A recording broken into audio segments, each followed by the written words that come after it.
Esses estudantes da Bíblia começaram a dar mais atenção à profecia mais longa do tempo de Daniel, descrita no capítulo 8.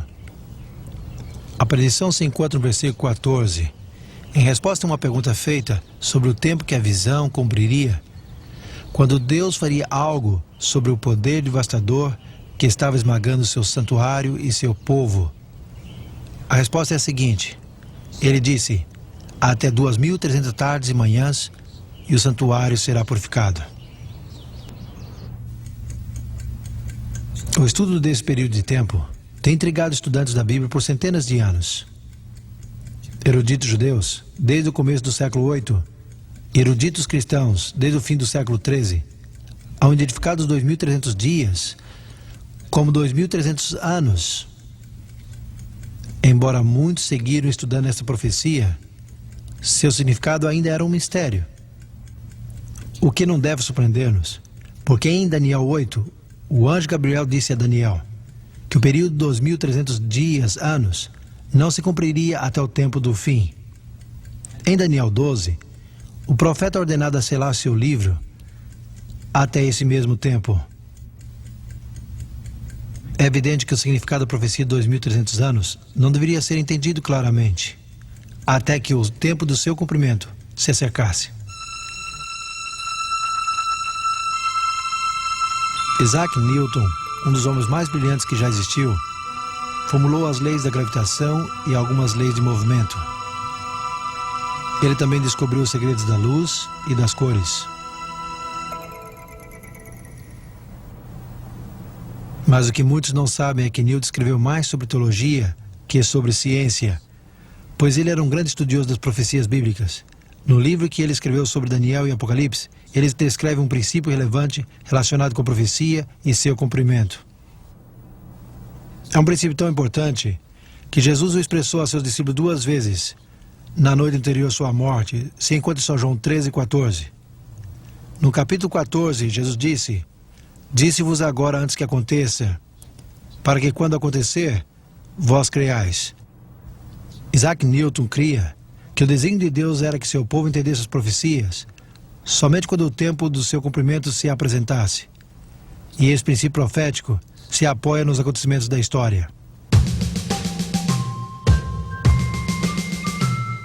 No tempo em que Roma governava o mundo ocidental, um grande grupo de estudantes contemporâneos da profecia reconheceu a identidade e o destino do quarto império profético. Quando Roma começou a dividir-se, outro grupo de comentaristas escreveu do temor que tinham da ascensão do anticristo. Quando o pequeno chifre papal revelou seu verdadeiro caráter e identidade, uma grande multidão de reformadores testemunharam do cumprimento da profecia em muitos países. O Espírito Santo esclarece o mesmo em outros lugares com mais clareza, para que não permaneça nenhuma dúvida, a menos que seja obstinadamente ignorante. Isso também foi proclamado no Velho e Novo Mundo, quase ao fim dos 1.260 anos.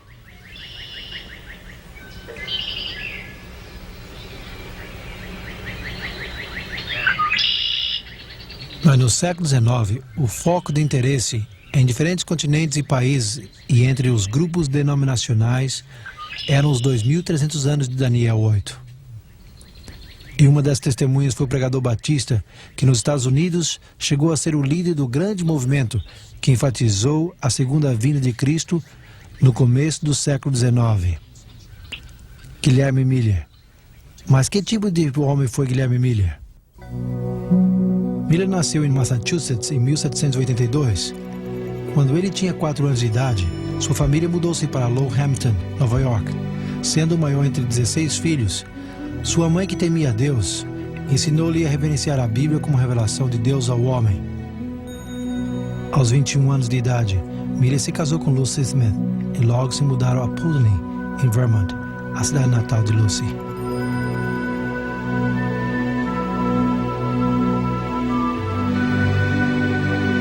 Ao afastar-se da influência religiosa de sua mãe, Miller foi atraído pela filosofia do deísmo, promovida por seus amigos. Para o deísta, Deus é um tipo de autor ausente que não se interessa por sua criação. Por conseguinte, a oração, a Bíblia ou a noção de um Salvador não tem significado.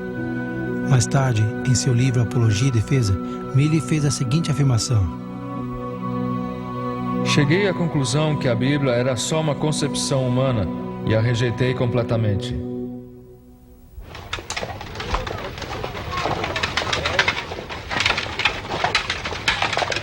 Mas Miller possuía qualidades pessoais que incitavam outras pessoas a confiar nele. Chegou a ser o xerife associado e tenente na milícia do estado de Vermont. E durante a Guerra Americana de 1812, ele foi promovido ao posto de capitão no Exército dos Estados Unidos.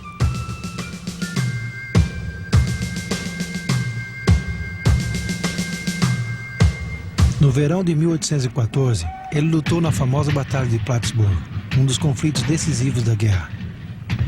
As forças americanas estavam receosas dos bem treinados soldados ingleses, que eram 3 vezes mais numerosos que eles.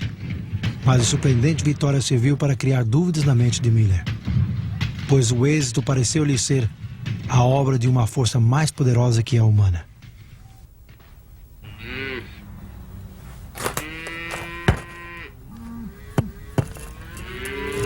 Em 1815, Miller regressou a Lowhampton e edificou esta confortável casa de 2 andares num terreno de 200 acres, perto de um arvoredo de bordos. Apesar de agora crer num ser supremo, ele ainda não cria que Deus havia deixado alguma revelação por escrito. Mas um dia, ao converter-se de sua pecaminosidade, ele começou a perguntar-se como um ser justo poderia salvar os que violavam suas leis. De repente, a personalidade de um Salvador impressionou sua mente com intensidade. Sentiu que poderia confiar na misericórdia mesmo. Mas existia tal Salvador?